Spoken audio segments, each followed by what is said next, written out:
பிரியமானவர்களே, ஆண்டவராகிய இயேசு கிறிஸ்துவின் நாமத்தினாலே உங்களை வாழ்த்துகிறேன். இந்த நாளிலும் நம்முடைய தியானத்திற்காக யாத்திராகமத்தின் புஸ்தகம் 2ஆம் அதிகாரம் 9வது வசனத்தை நான் வாசிக்கிறேன். பார்வோனுடைய குமாரத்தி அவளை நோக்கி, நீ இந்த பிள்ளையை எடுத்துக்கொண்டு போய் அதை எனக்கு வளர்த்திடு, நான் உனக்கு சம்பளம் கொடுக்கிறேன் என்றாள்.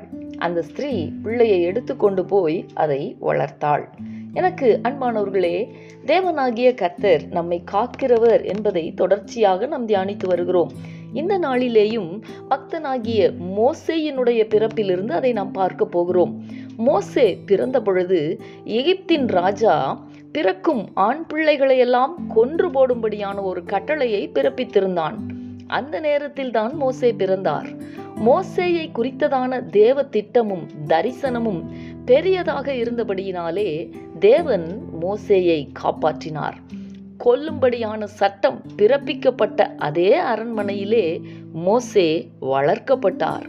தேவன் மோசேயை எல்லா தீங்குக்கும் விலக்கி காத்தார். அன்பரே, நம் ஒவ்வொருவருடைய வாழ்க்கையை குறித்தும் தேவனுக்கு பெரிதான ஒரு நோக்கமும் தரிசனமும் உண்டு.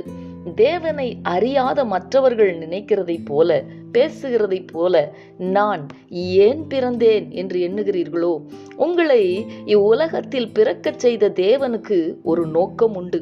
அந்த நோக்கத்தை நீங்கள் அறிந்து கொள்ளும்படிக்கு தேவனிடத்திலே கேளுங்கள். தேவன் இந்நாட்களிலே அவர் உங்களை இந்த உலகத்திலே பிறக்க செய்ததற்கான நோக்கத்தை உங்களுக்கு நிச்சயமாய் வெளிப்படுத்துவார். இந்த தேவன் எல்லா சூழ்நிலையிலேயும் உங்களை எல்லா தீங்குக்கும் விலக்கி காப்பார். அவர் உங்கள் ஆத்துமாவை காப்பார். இந்த கர்த்தருடைய வார்த்தைகளை விசுவாசித்து நாம் ஜெபிக்கலாமா? எங்களை நேசிக்கிற எங்கள் அன்பின் பரலோக தகப்பனே, ஆசீர்வாதமான இந்த நாளுக்காக உமக்கு நாங்கள் நன்றி செலுத்துகிறோம். இந்த நாளிலும் நீர் பக்தனாகிய மோசே பிறந்த நாட்களிலே அவரை எப்படி எல்லா தீமைக்கும் விலக்கி காத்தீர் என்பதை நாங்கள் தியானித்தோமே. தகப்பனே, இந்த வார்த்தைகளை கேட்கிற உம்முடைய பிள்ளைகளுக்காய் நான் ஜெபிக்கிறேன்.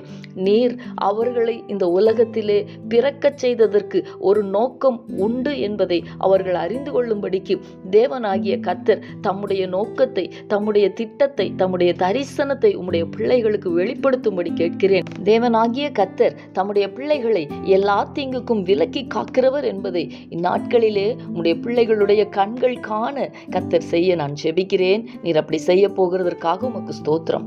இயேசு கிறிஸ்துவின் நாமத்தில் வேண்டிக் கொள்ளுகிறேன் நல்ல பிதாவே. ஆமேன், ஆமேன்.